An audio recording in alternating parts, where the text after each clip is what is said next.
Le 28 juillet, Jésus dit : Il n'y a pas longtemps, je t'ai dit de m'aider à sauver les coupables du dernier péché. Mais tu n'as pas compris ce que je voulais dire. Tu as prié. Cela me suffit, car en vérité, il n'est nécessaire qu'à moi de tout comprendre. Pour vous, mes enfants, la révélation absolue n'est pas nécessaire. Tout ce que je vous dis est un don auquel vous n'avez pas droit, un don spontané du Père assez plus cher, car il est cher à mon cœur de vous faire mes confidences, de vous prendre par la main et de vous introduire dans le secret du roi. Mais vous ne devez pas y prétendre. Il est très beau d'être les confidents d'un Dieu, mais il est aussi très beau et sain d'être de petits enfants, aveuglément et totalement abandonnés au Père qui agit tout seul, tandis que les enfants se laissent conduire sans vouloir savoir où le Père les amène.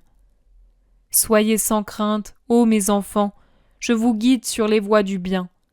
Votre Père ne veut que votre bien. Il faut les confidents aussi bien que les confiants pour la joie de mon cœur, et de plus, c'est la perfection suprême que d'être des confidents confiants. Vous êtes alors des disciples, déjà capables d'agir au nom du Maître, et de petits enfants qui se laissent conduire par le Père. Vous êtes alors ma joie et mon réconfort. Dans un monde comme le vôtre, il est si difficile pour moi de trouver des âmes de disciples, et il est encore plus difficile de trouver, même chez les enfants, des âmes d'enfants. L'haleine de la bête vous a tellement corrompu qu'elle a tué la simplicité, la confiance, l'innocence dans laquelle je me reposais, même dans les âmes des tout-petits. Hier je ne t'ai rien dit, Maria, et tu étais égarée comme quelqu'un qui a perdu son chemin. Mais je suis non seulement ton maître, mais ton médecin, et médecin non seulement de ton esprit, mais aussi de ta chair. Hier j'ai vu que tu étais trop fatiguée, et je me suis tue, gardant pour aujourd'hui beaucoup de paroles pour toi. Je ne veux pas que mon petit porte-parole se brise dans un effort supérieur à ses forces. Aujourd'hui je parle donc pour hier et pour aujourd'hui. Tu as prié, offert et souffert selon mon désir d'empêcher que la dernière faute ne s'accomplisse.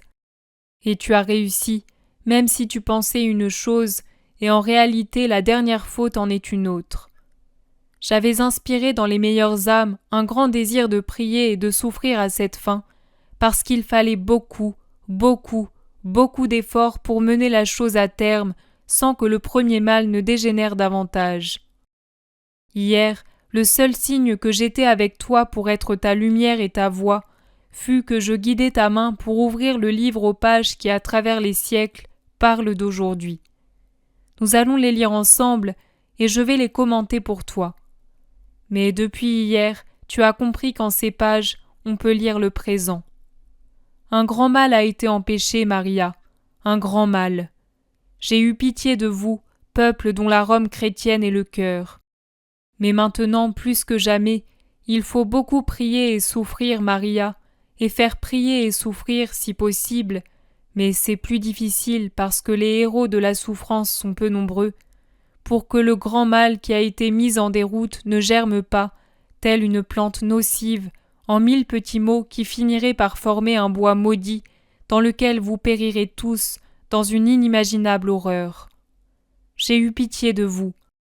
Mais malheur à vous si à cette pitié arrachée à la justice, sur les instances de mes prières, de celles de ma mère, des protecteurs et des victimes, vous, mon peuple, répondiez par des actions qui vous feraient démériter ma grâce. Malheur à vous si à la seule grande auto-idolâtrie succédait la petite et nombreuse auto-idolâtrie. Il n'y a qu'un seul Dieu, et c'est moi, et il n'y a pas d'autre Dieu en dehors de moi. Il faut se souvenir de cela. Dieu est patient, mais dans son infinie patience, il n'est pas coupable envers lui-même. Et il le serait s'il poussait sa patience en n'intervenant pas pour dire assez, jusqu'à l'indifférence au respect de lui-même. Pour une idole tombée, n'élevez pas beaucoup de petites idoles, toutes ornées des mêmes signes sataniques de luxure, d'orgueil, de fraude, de violence et d'autres vices. Si vous êtes bon, je vous sauverai jusqu'au bout, je vous le promets, et c'est la promesse d'un Dieu. Et dans mon intelligence, pour laquelle rien n'est occulte, même le plus secret des crimes, même le plus insignifiant des mobiles humains. Je ne prétends pas que tout un peuple soit parfait. Je sais que si je devais vous récompenser lorsque vous tous auriez atteint la bonté, je ne vous récompenserai jamais. Mais j'entends que s'il est inévitable que quelqu'un pêche, la masse soit telle qu'elle impose à ses chefs une conduite digne de ma récompense.